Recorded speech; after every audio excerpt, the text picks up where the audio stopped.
반갑습니다. 모아바의 전은지입니다. 전기산업기사 CBT 시험이 시작이 되었습니다. 자, 여러 가지 보건 문제가 나오고 있는 가운데 우리 모아바 홈페이지에 풀보전 보건 영상을 준비를 해 두었으니까 아직 시험을 치르지 않은 수강생분들이 계시다면은 모아바 홈페이지에서 영상 한번 확인하시고 시험 치러 가시면은 많은 도움이 될 것이라고 생각합니다. 이번 영상에서는 이번 시험의 출제 경향이 어떤지, 그리고 신유형 문제, 변형 문제들에는 어떤 것들이 있는지 살펴보는 시간을 가지도록 하겠습니다. 자, 먼저 1번 문제를 보시면은 이 문제 저번에 봤는데 하는 생각이 드실 겁니다. 제가 2024년도 1회차 보건 문제에서 소개를 해드렸던 문제가 되겠습니다. 그런데 왜 똑같은 문제를 가지고 오셨나요? 조금 다른 부분이 있습니다. 함정을 파놓았어요. 자, 그림과 같이 단면적 100제곱센티미터의 전자석에 자속 밀도 5000 가우스의 자속이 발생될 때 이때 철판을 흡입하는 흡입력은 얼마인가 하고 물어봤습니다.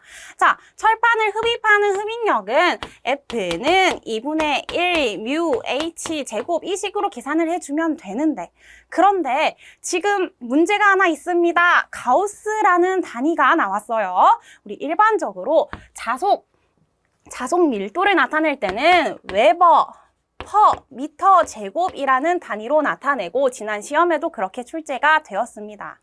그런데 갑자기 가우스라는 단위가 등장을 했어요. 이 단위를 모르는 사람은 풀지 못하는 문제가 되겠습니다. 자, 지금 보기를 보시면은 소수점 하나 차이로 모든 보기가 동일합니다. 자, 1989라는 숫자는 똑같은데 소수점만 다르다. 이 말은 너네 가우스를 웨버로 바꿀 때 소수점 몇 제짜리까지 이동해야 되는지 아니 모르니? 이거를 물어본다는 거예요. 자, 가우스를 웨버 퍼 미터 제곱으로 바꿀 때는 곱하기 10의 마이너스 4승 을 해주셔야 됩니다. 그러니까 5000 가우스는 우리가 원래 쓰던 단위로 바꿔주면은 0.5가 된다라는 말이 되겠죠. 그래서 이번에는 생소한 단위가 출제가 되었습니다. 기존에 나왔던 문제임에도 불구하고 이거 그냥 답만 암기했다 하는 분들은 풀 수 없는 문제가 되겠어요.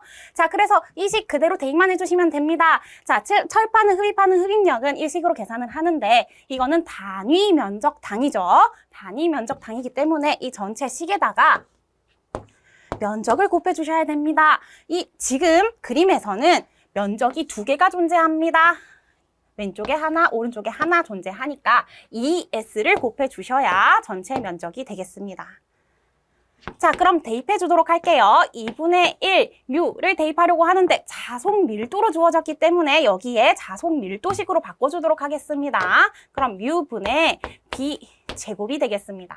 자, 그러면은 뮤 제로 넣어주시고 B 자속 밀도는 우리가 0.5로 바꿔줬죠. 0.5의 제곱에다가 곱하기 2에다가 면적 100제곱센티미터니까 100에다가 10의 마이너스 4승까지 해주시면 되겠습니다. 이거 계산기 두들겨 주시면은 정답은 4번이 나오겠네요. 자, 이 문제를 푸는 풀이 과정 자체는 그렇게 어렵지 않습니다. 단지 이 단위를 모르면은 그냥 찍어야 되는 문제가 출제되었다. 이렇게 알아주시면 되겠습니다. 아직 시험 치지 않으신 분들은 요거 가우스는 10의 마이너스 4승을 곱해줘야 웨버 퍼 제곱미터로 바꿀 수 있다. 요거 꼭 기억을 해주시면 좋겠습니다. 다음 2번 보겠습니다. 균일한 자개의 속도가 동일한 양성자와 전자가 자기력선의 수직한 면으로 입사했을 때 각 입자들은 무슨 운동을 하는가? 이것도 어디에서 많이 본 문제입니다. 하지만 여기 양성자, 전자 이런 게 나오죠. 자, 우리 전자가 자기력선의 수직한 면으로 입사했을 때는 어떤 일이 발생한다라고 공부했죠? 등속, 원운동 한다 라고 공부했습니다. 하지만 이거는 전자일 때의 하나만 이야기가 아니에요. 전자든 양성자든 무슨 입자든지 간에 수직한 면으로 입사하면 균일한 힘이 발생하는 곳에 수직한 면으로 입사하면은 반드시 등속 원운동하게 되어 있습니다. 정답은 1번이 되겠습니다. 양성자든 전자든 상관이 없어요. 자, 그러면은 밑에 이 보기 중에서 이 등속 운동 이것도 괜찮은 거 아닌가요? 할 수도 있는데 여러분 등속 원운동이랑 등속 운동은 다른 겁니다. 등속 원운동은 진짜 원운동, 동그랗게 원운동, 어떠한 점에 대해서 거리가 일정하게 원운동을 하고 있는 것이 등속 원운동이고, 등속 운동은 이렇게 일자로 방향이 변하지 않아요. 원운동은 방향이 계속 변하고 있습니다. 방향이 이렇게 변하고 있는데, 등속 운동은 한쪽 방향으로 일자로 쭉 등속 직선 운동을 바로 등속 운동이라고 하는 거예요. 그래서 여러분들은 등속 원운동 한다를 정답으로 골라주셔야 되겠습니다. 다음 3번 보겠습니다. 이번에는 전력공학 문제를 살펴보도록 할게요. 자, 전선의 중량은 전압 V, 역률 코사인 세타와 어떤 관계에 있는가 하고 물어봤습니다.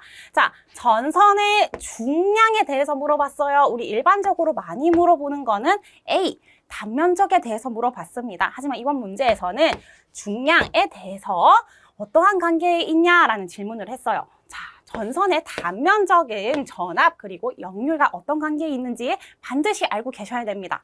자, 이 전선의 단면적은 전압의 제곱, 역률의 제곱에 반비례합니다. 자, 요거는 자주 출제가 되기 때문에 꼭 알고 계셔야 되고, 이번 문제에서 물어본 이 중량이라는 거는 결국 여기에 비례하게 되어 있습니다. 자, 잘 생각을 해봅시다. 이 단면적에다가 곱하기 길이 해주고 곱하기 밀도. 자, 여기에다가 길이 곱해주면 부피가 되죠, 부피. 그럼 부피에다가 밀도 곱해주면 중량이 나오는데 저 길이랑 밀도는 변하는 값이 아니니까 여기에도 중량은 비례하겠구나라는 걸 알 수가 있습니다. 그래서 V제곱 코사인 제곱에 반비례하는구나. 정답은 4번이 되겠습니다. 그 다음 문제 보겠습니다. 직선 배치의 선간거리가 5m이고 전선의 지름이 1cm인 삼상 가공 송정선의 1선의 정전 용량은 약 몇인가 하고 물어봤네요. 자, 1선의 정전 용량 계산하는 공식 알고 계셔야 됩니다. 정전 용량 계산하는 공식은, 자, 정전 용량 C는 0.02413 나누기 로그 R분의 D가 되겠습니다. 여기에서 R은 반지름 그리고 D는 등가 선간 거리가 되겠네요. 이번 문제에서는 직선 배치라고 했습니다. 자, 직선 배치인데 삼상이래요. 그러면은 전선 3개가 이렇게 일렬로 놓여져 있는 모양이 될 겁니다. 전선의 단면이에요. 전선이 이렇게 칠판 뚫고 나오고 있다. 이렇게 나오고 있다 라고 생각을 해주시고, 이 사이 선간 거리가 몇 미터? 5m. 5m. 그러면은 가장 먼 것 길이는 10m가 되겠네요. 등가 선간 거리 어떻게 계산하죠? 등가 선간 거리는 각각의 선간 거리의 값을 모두 곱해주는데 거기에다가 몇 제곱근, 몇 개의 전선이 있는지, 몇 개의 이 선간 거리가 존재하는지 그 개수만큼 제곱근을 취해줬을 때 등가 선간 거리가 나오게 되는 겁니다. 자, 그러면은 루트에다가 5 곱하기 10 해주시고, 지금 3개 곱했으니까 그럼 세제곱근을 해주시면 되겠습니다. 자, 그럼 여기 대입해 줄게요. 0.02413은 그대로 두고 로그 D 자리에 세제곱근에 5 곱하기 10이 들어가야 되겠죠. 그리고 분모에는 지금 반지름이 들어가야 되는데 지름이 1cm라고 했습니다. 지름이 1cm니까 반지름은 0.5cm가 되겠네요. 그리고 cm니까 10에 마이너스 2승 해주도록 하겠습니다. 자, 이렇게 해서 이거 계산기 두들겨 주시면은 정답은 1번이 나오겠네요. 자, 일선의 정전 용량 공식 이거 알고 계셔야 되고, 그 다음에 등가 선간 거리 직선 배치되어 있을 때 어떻게 계산하는지 이것까지 알고 있어야 되는 문제가 되겠습니다. 자, 다음 문제 보도록 하겠습니다. 이 문제는 보신 적은 있을 겁니다. 지금 마치 회로 이론 문제 같은 문제가 전력공학에도 출제가 되었습니다. T형 회로에서 4단자 정수 중 D 값이 뭔지 물어보는 문제가 나왔죠. 자, 이거 그냥 암기하셔도 됩니다. 암기하셔서 정답 1번이다 고르셔도 되는데, 자, 요거는 계산하기가 그렇게 어렵진 않아요. 그래서 계산하는 방법도 한번 알려드릴게요. 자, 지금 이 왼쪽 임피던스가 위에 있는 부분에 행렬으로 나타내면은 AD는 무조건 1, AD는 무조건 1을 적어주고, 임피던스가 위에 있으니까 위에다가 Z1, 그리고 아래에는 0을 넣어줍니다. 그 다음 여기 아래쪽에 있는 거 여기 원래 어드미턴스 있을 때 기준으로 공식을 배웠습니다. 자, 그럼 이때 이 아래쪽에 있는 이 아래쪽 기준으로 했을 때 행렬식은 A, D는 1 똑같고 위쪽에 0 들어가고 아래쪽에 성분이 있으니까 여기에 어드미턴스가 들어가는 거였습니다. 자, 그러면은 각각의 값을 계산해 주도록 할게요. 왼쪽 두 개부터 해주도록 하겠습니다. 자, 가장 왼쪽에서는 1, A와 D가 1이고, 그다음 위쪽에 Z1이 있죠. 그 다음 두 번째 여기 파트에서는 1, 위쪽이 0, 아래쪽에 어드미턴스 들어갈 건데 지금 임피던스로 표현이 되어 있으니까 역수치에서 들어갑니다. Z 3분의 1이 되겠습니다. 요거부터 계산을 해줄게요. 요거 계산해 주시면은 첫 번째 1 더하기 Z1 나누기 Z3가 나옵니다. 그 다음 두 번째 0에다가 Z1만 남고 세 번째 자리에는 Z3분의 1이 되겠습니다. 다음 마지막은 1이 되네요. 자, 여기에다가 마지막 여기 오른쪽 남아있는 부분 이 부분 곱해주면 끝이 납니다. 자, 마지막 거 곱해줄게요. 자, 마찬가지로 A, D는 1이 들어가고 오른쪽 위에다가 Z2를 적어주시면 되겠죠. 여기는 0 해서 곱해주면은 자, 첫 번째 자리에는 1 더하기 Z1 나누기 Z3가 들어갈 겁니다. 다음 두 번째는 조금 복잡해요. Z2 더하기 Z3 분의 Z1, Z2에다가 Z1까지 더해 주셔야 B 자리가 되겠습니다. 그 다음 세 번째 자리에는 Z3분의 1이 들어가고 그 다음 마지막 자리에는 Z3분의 Z2에다가 더하기 1이 나와서 우리 문제에서 물어본 D값은 여기가 되겠습니다. 그래서 1 더하기 Z3분의 Z2가 정답이 되겠네요. 자, 요거 그냥 하나 암기를 한다 치고 암기를 해주시면 빠르게 선택을 할 수가 있겠고, 이것까지 그렇게 자주 나오는 문제도 아닌데 암기하기 싫다 하시는 분들은 이 기초적인 행렬들만 알고 있으면은 이 행렬들의 곱을 계산해서 문제를 풀어주셔도 되겠습니다. 그래서 전력공학의 해로 문제도 나오더라. 그래서 이번 시험은 전체적으로 난이도 자체는 조금 어려웠다고 볼 수 있겠습니다. 그냥 관연도 문제가 그대로 출제되는 게 아니라 변형이 굉장히 많이 되고 있어요. 말도 다 바뀌고 언어가 그대로 출제가 되는 것이 아니기 때문에 여러분들이 답을 그대로 암기하고 가시면은 틀릴 수가 있습니다. 그래서 여러분들 이론 공부부터 꼼꼼하게 하고 가시는 것을 추천해 드립니다. 그래서 이 다음 파트부터는 영원쌤이 이어서 알려드리도록 하겠습니다. 자, 천은지 선생님의 그 앞에 나왔던 전기 자기학과 전력공학 두 과목에 이어서 저는 이제 전기 기기와 회로 이론 그리고 KEC에 대해서 우리 신용이 어떻게 출제가 되는지 그 경향은 어떤지 한번 살펴보려고 합니다. 일단 전기 기기입니다. 전기 기기도 그렇고 회로도 그렇고 우리는 나올 만한 게 더 이상 없나 봐, 신출 문제가. 그러다 보니까 전기 기사에서도 문제가 출제가 되고요. 하물며 전자 기사에서도 문제가 나왔던 게 다시 출제가 되고 또 소방 산업 기사에서 나왔던 문제도 또 여기서 다시 옮겨져서 출제가 되고 있습니다. 그러니까 여러분들이 좀 포괄적으로 관련도만 보신 분들에는 이 영상을 좀 추천을 해드리는 편입니다. 그래서 이론을 좀 집중하셔가지고 모든 문제 어떻게 변형되든 옛날에 관련도에 나왔던 거 저희가 전기 기사까지 다 공부할 수 없잖아요. 그죠? 그런 것들을 좀 감안하셔가지고 학습에 임해 주시길 당부의 말씀 부탁드리겠습니다.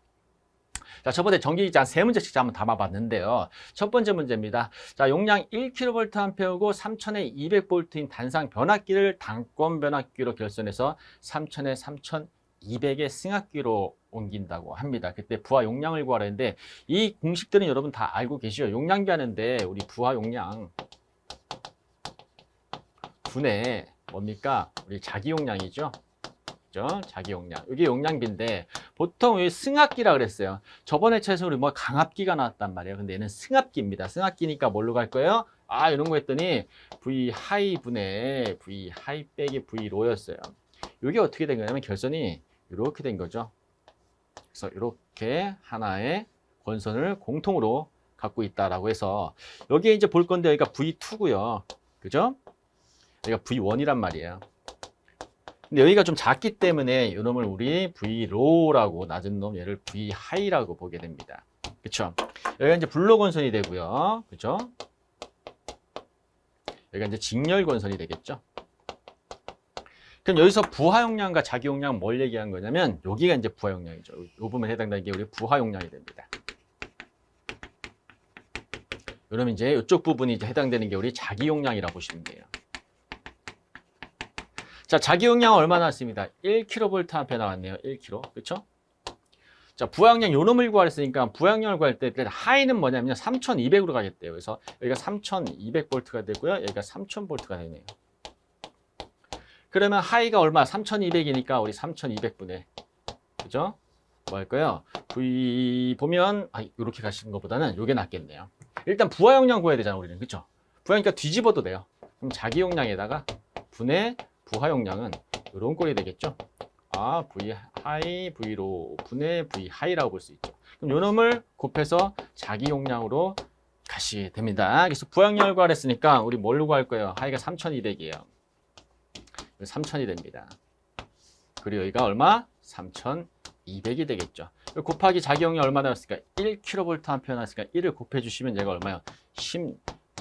16kVA가 된다는 건데, 자, 여기서 여러분이 이 문제가 왜 많이 보셨을 거라고 느끼지만 똑같은 수치는 아니었고요. 이게 전기 기사에서 우리 2020년도 1, 2회차가 통합으로 우리 문제가 출제가 됐죠. 거기에 출제가 됐던 문제입니다. 근데 전기 기사에 있던 문제들이 이제는 전기 산업 기사에서도 조금씩 출제가 돼 있는 부분이 있으니까 이렇게 신유형이 나올 때마다 여러분들이 좀 아셔야 되는데 관련도에 보신 적이 있을 수도 있어요. 그렇죠? 왜냐하면 제가 수집한 신유형 문제 중에서는 이미 다른 분이 보셨을 수도 있는 겁니다. 그죠? CBT니까 모든 문제를 저희가 다 수집을 할 수 없기 때문에. 그래서 이런 문제 스타일 나오기 위해서는 우리가 요 내용에 대해서 잘 알고 계셔야만 되겠죠. 그 승합일 때 뭐다? 하이분의 V 하이 빼기 V 로라는 거, 그렇죠? 이게 이제 전기 기사에 나왔던 문제라서 난이도는 그렇게 어렵진 않아요. 여러분이 이론에만 좀 충실해 주시면 충분히 풀 수 있는 문제라서 답은 4번이 될 거고요. 두 번째 유형도 한번 보시겠습니다. 두 번째 유형은요, 저도 이제 검색을 쭉 해봐요. 말씀하신 부분을 갖고 전압 확립에 대해서 검색했는데 이론들은 나와 있는데 똑같은 기출 문제는 좀 등장하지 않았더라고요. 그래서 이런 여러분 좀 보시고 다음 회차에서 공부하실 때 좀 더 신경을 써 주시면 될 것 같아요. 자, 자유자 발전기의 전압을 확립하기 위한 조건이에요. 전압 확립 조건. 자, 찾아보시면 많이 등장을 하고 있습니다. 자, 가장 중요한 게 뭐냐면 계좌에 잔류자기가 존재해야만 우린 전압이 확립이 된다는 거예요. 자, 타여자 발전기는 잔류자기가 없어도 돼요. 하지만 자유자 발전기는 잔류자기가 있어야만 그놈을 좀 더 확대시켜갖고 발전을 할 수가 있는 거죠. 여기서 주의해야 될 거는요, 세 가지를 잘 기억하시라는 얘기예요. 왜냐하면 이 틀린 부분이 자유자 발전기를 역회전 시킨다고 했는데 자유자 발전기를 역회전 시키게 되면 전압이 발전되지가 않습니다. 그래서 이걸 주의하셔야 되는데 이걸 외우지 말고 과연도 하시는 분들은 요 문장만 기억하신단 말이에요. 근데 요새는 좀 더 머리를 굴려서 어떻게 나오냐면 옳은 걸 넣고 틀린 놈의 답을 다 바꿔버려요. 단순함기 피하기 위해서. 그래서 이 오답인 3번을 외우시기보다는 1번, 2번, 4번에 있는 요놈이 옳은 경우를 여러분 머릿속에 넣어주시는 게 훨씬 더 정확하시겠죠. 그렇죠? 그래서 이런 경우는 오답을 외우지 말고 세 개에 대한 정답을 머릿속에 넣어놔라. 그래서 저는 역회전 시킨다. 3번이 정답이 되겠고요. 자, 세 번째 문제입니다. 자, 요 세 번째 문제도 언제 하냐면 우리 전기 공사 산업기사에서 나왔던 문제야. 전기 산업기사이고 4회차에서 나왔었습니다. 2014년도네요. 2014년도 4회차에서 나왔던 문제인데, 자, 계좌전류가 나오고요. 요 문제 뭐가요? 단락전류가 나왔습니다. 자, 삼상 단락하고 계좌전류와 단락전류에 대한 관계인데, 이 계좌전류와 단락전류에는 완전 정비례하는데 거의 정비례에 가깝다고 보시면 돼요. 그래서 요놈 나온다면 계좌전류, 단락전류 같이 나왔어? 그러면 계좌전류와 단락전류는 비례한다고 생각하셔서 문제에 임하시면 됩니다. 그래서 비례식 그대로 한번 써보겠습니다. 200일 때 뭡니까? 200일 때. 280이 돼. 그죠? 그럼 얘를 얼마로 옮겨서 250으로 증가하게 되면 이때에 대한 단락 전류를 구하시오라는 문제가 되겠죠. 그렇죠? 그러면 내항의 곱과 뭐가 같다? 외항의 곱은 같다라는 내용으로 바로 푸시면 되겠죠. 그래서 280에다가 곱하기 250을 했더니 얘는 IS 단락전류에다 뭡니까? 200이 되겠더라. 그래서 200을 이렇게 나눠서 우리 계산을 해 주시면 됩니다. 그래서 350A가 된다라는 거. 자, 이 문제는 역시 뭡니까? 계좌전류와 단락전류 관계만 잘 기억해 주시면 다음 문제 풀 때 수치가 바뀌더라도 충분히 여러분이 흡수할 수 있지 않을까. 그다음 회로인은 한 3문제 볼 건데요. 회로인도 마찬가지입니다. 회로인도 어렵게 이번에 출제가 됐었던 것 같아요. 다른 분들은 정확하게는 암기를 못하고 오셨지만 들어봤더니 제가 예전에 봤던 문제들인데 좀 오래된 문제들도 꽤 많이 나오고 있습니다. 자, 일단 첫 번째 문제는요. 어떻게 되냐면 17년도 1회차에 대한 전기 기사에 나왔던 기출문제입니다. 전기 기사에. 그러니까 계속 기사에 나왔던 문제들이 하나씩 등장을 하고 있습니다. 왜냐하면 문제에도 한계가 있잖아요. 신춘문제를 넣다 보니까 전기 산업기사에 그동안 나왔던 내용보다는 신춘문제 뭐 전기 기사라든지 마찬가지로 제가 이제 세 번째 문제가 전자 기사에 나왔던 문제. 그런 것들도 문제가 많이 흡수가 돼가지고 출제가 되고 있으니까 요거 신춘문제 나올 때마다 이론을 좀 병행해서 기억을 해 주시면 좋을 것 같아요. 자. 역률이 0.8입니다. 부하가 300kW고요. 50kW를 소비하는 동기 전동기를 병렬로 접속한다고 이야기를 하네요. 이때 합성부의 역률을 0.9로 하려면 전동기의 진상무효 전력은 몇 kV로 해야 됩니까? 라는 문제인데 얘도 얼마입니까? 이거 17년도 1회차에 전기 기사에 나왔던 문제예요. 자, 우리 원래 무효 전력 구할 때 공식 이렇게 썼죠. 용량에다가 그렇죠? 전력에다가 뭐 쓸 거예요? 탄젠트 세타 1 빼기 탄젠트 세타 2라는 공식을 아마 암기하셨을 거라고 생각이 됩니다. 자, 게다가 이거는 뭐 전기 기사의 필기에서 한번 출제가 됐다고 하지만 이거는 이제 실기에서도 많이 등장하는 문제니까 실기 준비하시는 분들도 많이 도움이 되실 거라고 생각이 됩니다. 근데 여기서는 P 용량인데 300이에요, 350이 아니면 50이에요 이렇게 고민하시는 분이 있는데 일단 세타 1이 뭘 얘기하냐면 개선전입니다. 개선전. 개선전 역률각이에요. 세타 2는 개선 후에 대한 역률각인데 이 개선전에 있는 용량이 300kW고요. 개선 후에 대한 용량은요. 350kW예요. 따로따로 가셔야 됩니다. 얘는 공통이기 때문에 이렇게 분배 법칙이 갖고 이걸 전개했더니 원래 이렇게 되는 거죠. P 탄젠트 세타 1 빼기 P 탄젠트 세타 2예요. 여기도 P1, P2로 가셔야 되는데 여기서 보통 문제들은 뭡니까? P1, P2가 똑같은 경우이기 때문에 이 공식을 쓰면 되는데 여기서는 P1, P2가 달라. P1이 뭐냐면 여기서는 300을 의미하고요. 그렇죠? 50kW를 소비하는 병렬을 접속하였기 때문에 얘는 뭡니까? 350이 된다는 거죠. 그러니까 P값이 달라진다는 거야. 게다가 역률값도 달라지죠. 역률값 여기 얼마니까? 탄젠트 세타인데 탄젠트 우리 뭐라 쓸 수 있어요? 탄젠트는. 탄젠트 세타는 우리 코사인 세타분의 사인 세타인데 여기서 역률이 얼마라고 했습니까? 0.8인 역률을 했으니까 이런 세타 1을 구할 때는 0.8이니까 0.8분의 우리 뭐예요? 0.6이에요. 그렇죠? 0.8과 0.6 항상 세트로 외워두셔야 되니까 얘 계산하실 때 300 곱하기 0.8분의 0.6을 하시면 되고요. 두 번째 요놈 뺄 건데 350을 가지고 계산을 하셔야 됩니다. 그런데 여기 역률각이 우리 뭡니까? 우리 0.9예요. 그렇죠? 0.9니까 탄젠트 세타 2를 구할 때는요.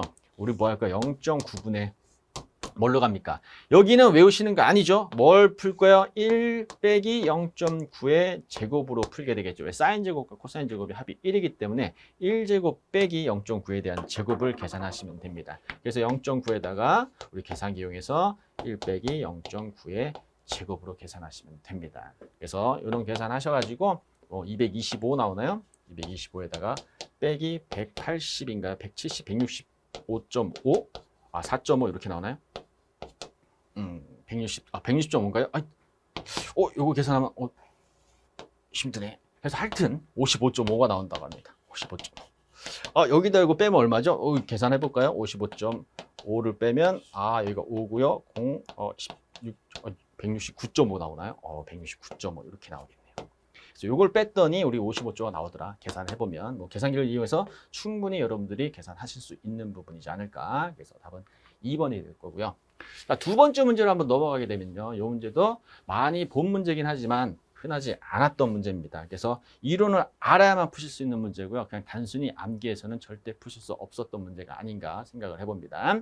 자, RL 직렬에서 전압 20V를 인가하는 2초에 이 회를 흐르는 전류가 몇 암페어입니까? 라고 나왔습니다. 그러면 우리 과도전류 공식 있죠. 그렇죠? RL 직렬 회로에서에 대한 과도전류입니다. 얘가 R분의 2 쓰시고요. 여기 얼마? 1-2의 마이너스 L분의 RT로 여러분 계산하시게 됩니다. 자, 인가한 후니까 얘가 1-고요. 만약에 스위치를 열게 되면 요거 1-만 빼주시면 돼요. 그죠? RL은. 자, 요 놈은 계산하실게요. 그럼 R 값이 얼마 나왔습니까? R 값 5 나왔어요. 그리고 전압은 우리 20 나와 있어요. 1-2에 마이너스 L분의 R이고요. 2초 후라 그랬는데 LR도 그대로 넣을까요? 그럼 10분의 5가 되겠네요. 곱하기 2초니까 여기다 2를 곱하게 됩니다. 그러면 요 계산하면 얼마 돼요? 1 되는 거죠? 그렇죠? 1 돼서 얘는 4 곱하기 1-2에 마이너스 1. 요것만 계산해 주시면 되죠. 요 계산할 때 얼마 나옵니까? 약 2.53A 정도가 나옵니다. 그래서 여기 흐르는 전류가 얘는 우리 과도 전류 공식 하나만 잘 기억하셔도 되는 거죠. 그렇죠? 뭐 이 공식을 해갖고 대입해서 푸는 문제 상당히 많이 출제가 돼 있고요. 요번에 차에 특히 과도 전류에 관련된 문제가 많이 출제가 됐다고 합니다. 그래서 과도 전류 공식 여러분 좀 주의 깊게 살펴보시기 바랍니다. 자, 세 번째입니다. 전류의 최종치를 구해야 돼. 얘도 우리 RL 직렬회로죠. 그러니까 RL 직렬회로 형태가 굉장히 많이 출제되어 있으니까 반드시 꼭 반복해서 학습해 주시기 바랍니다. 자, 시정수수가 타우인, 그죠? 타우라고 하죠. 타우인 RL 직렬회로에서 직류전압을 가할 때 시간 T 대신 3타우를 넣었대요. 그때 전류의 최종치는 몇 %입니까? 라고 했는데 전류의 최종치입니다. 최종치의 몇 %가 최종치가 뭡니까? R분의 2인 거죠. 그죠? 얘가 정상전압이라고 보시는 거죠. 정상전압. 그래서 과도 전류를 구하라라고 하면 여기도 역시 마찬가지로 뭐가 되냐면 R분의 2에다가 그죠? 1-2에 뭡니까? 마이너스 L분의 R입니다. 그런데 여기서 보면 타우를 알아야 되는데 이 시정수 타우 있죠. 시정수. 이 시정수 타우가 RL 직렬회로예요. RL 직렬회로에서는 얘가 뭡니까? 이거를 뭐라 부르냐면요. 우리 특성근이라 불러요. 얘를 특성근. 이거 이 명칭이 특성근이에요. 그럼 시정수는요. 특성근에다가 역수를 취한 다음에 절대값을 취한 게 우리 시정수예요. 그럼 얘는 뭐가 됩니까? RL 직렬에서 시정수는 우리 R분의 L이 됩니다. R분의 L. 얘가 이제 타운 거죠. 근데 여기다 T 대신 뭐 쓸까? T 대신 뭘 써? 3타우를 썼다는 얘기는 3R분의 L을 대입하세요라는 뜻이죠. 그쵸? 그럼 여기다가 3 곱하기 R분의 L을 곱했더니 요식 형태는 이렇게 되겠네요. 1-2에 마이너스 세제곱 형태가 됩니다. 왜? 요 자체가 3이 되는 거죠. 그쵸? 3을 곱해서 L과 약분되고 R과 약분이 되니까 T 대신 대입한 거죠. 그래서 요 놈을 계산해 봤더니 얘가 얼마입니까? R분의 2에 대한 곱하기 약 0.95가 나온다고 합니다. 자, 그러면 0.95에 R분의 2니까 우리 최종치인 정상값에 뭐가 된다? 95%가 되겠다라고 해서 계산해 주시면 됩니다. 자, 이 문제가요, 우리 전자기사에서 05년도 2회차에 한번 나왔고요. 22년도 1, 2회 통합 때도 한번 나왔대요. 그러니까 얘는 전자기사 문제였어요. 근데 회로에서도 전자기사에서도 회로를 우리 다루게 되니까 이 문제가 한번 우리 산업기사에도 출제가 되지 않았을까 생각을 해봅니다. 그러니까 이렇게도 나올 수가 있으니까 여러분들이 요것도 마찬가지죠. 과도전류 공식만 잘 알고 있고 시정수가 뭔지만 잘 알고 계신다면 문제 풀 때 전혀 지장이 없을 거라고 믿어서 싶지 않겠습니다. 자, 다음 KC에 대한 세 문제를 한번 또 가져와 봤습니다. 자, 첫 번째 문제입니다. 식물 재배 전기 온상에서 사용하는 전열장치 발열선의 지점과 거리가 몇 미터 이하냐고 하는데 이것만 보시고 암기하신 분들은 분명 1번이라고 선택을 하실 가능성이 굉장히 높겠죠. 1번일 땐 뭡니까? 간격이, 그죠? 발열선 간의 상호 간격이 뭐 해야 된다는 얘기야? 0.06m 미만인 경우에는 우리 1이에요. 미만인 경우는 1입니다. 그런데 이상인 경우로 이렇게 바뀌어서 문제가 출제가 됐어요. 기출문제에서 어떤 게 있었냐면요. 발열선 상호간 간격이 0.06 미만인 경우입니다라고 나온 적이 있어요. 그죠? 그럼 그걸 보신 분은 다 1번을 체크하시는데 이상인 경우 이렇게 문제가 바뀔 수도 있으니까 요거 좀 디테일하게 하나만 외우신 게 아니라 이게 나왔다면 반대로, 그렇죠? 반대인 부분도 나올 수 있으니까 규격에 대해서 조건에 대해서 뭐 이상인 경우 또는 미만인 경우, 그렇죠? 또는 초과인 경우, 이하인 경우에 대한 거를 양쪽을 각각 암기해 주시기를 제가 추천해 드립니다. 그래서 여기서는 이상인 경우는 2m가 된다는 거. 이렇게 여러분들 꼬셔서 틀리게 만든 문제도 출제되고 있다는 거, 그죠? 점점 더 발전하고 있습니다. 그죠? 단순히 관연도만 암기해서 합격할 수 있지 않게 만들기 위해서 부단히 노력 중입니다. 그렇죠? 저희한테 좀 안 좋지만. 자, 두 번째입니다. 특과 가공전선의 지짐을 사용하는 철탑 중 각도형은 전선로 수평각도가 얼마를 초과할 때 사용됩니까? 얘도 전기 기사에서 나왔던 문제예요. 전기 산업기사에서는 출제된 적이 없었고요. 전기 기사 몇 회 차입니까? 19년도 2회차에서 나왔던 문제입니다. 자, 각도형인데 이게 무슨 얘기냐?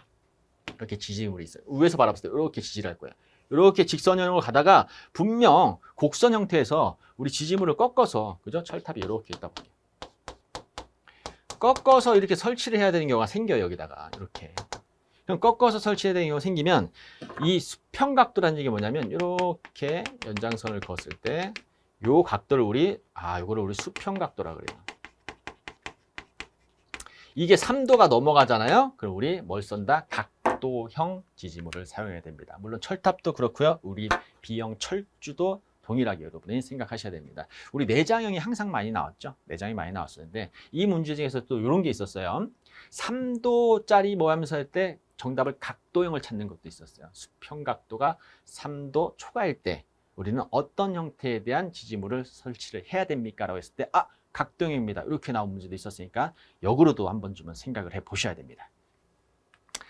자, 마지막 세 번째 전기 설비 기술 기준 문제입니다. 자, 정류기의 교류축 및 직류축 전로에 접속하는 기구 등의 전로의 절연 내력 시험이냐. 자, 여기서 주의해서 체크해야 될 건 뭡니까? 체크해야 될 게 우리 정류기라는 놈 하나 하고요. 그리고 절연 내력 시험이네요. 게다가 세대 사용 진압이 얼마다?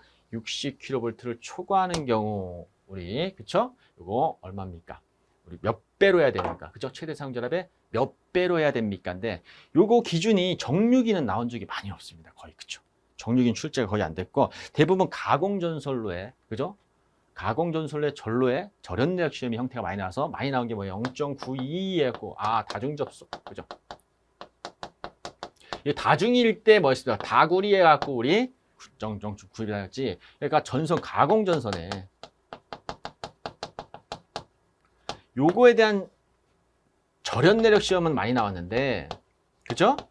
근데 우리 정류기는 거의 등장하지 않았다는 거예요. 정류기 파트도 이제 등장할 수가 있으니까 이런 것만 여러분 외우지 마시고 근데 요것도 나왔다고 하더라고요. 요번에 이제 시험 보신 분들한테 제가 여쭤보니까 얘도 0.92배도 등장을 했었고요. 이게 정류기가 나왔다고 합니다. 그래서 60km를 초과하는 경우에는 우리 뭡니까? 1.1배고요. 60km 이하인 경우에는 우리 60 이하인 경우에는 1배입니다. 60kV 초과인 경우는 우리 1.1배라는 거. 정류기 파트 여러분 잘 기억을 해 두시기 바랍니다. 자, 이렇게 신출 문제가 등장을 해봤고요.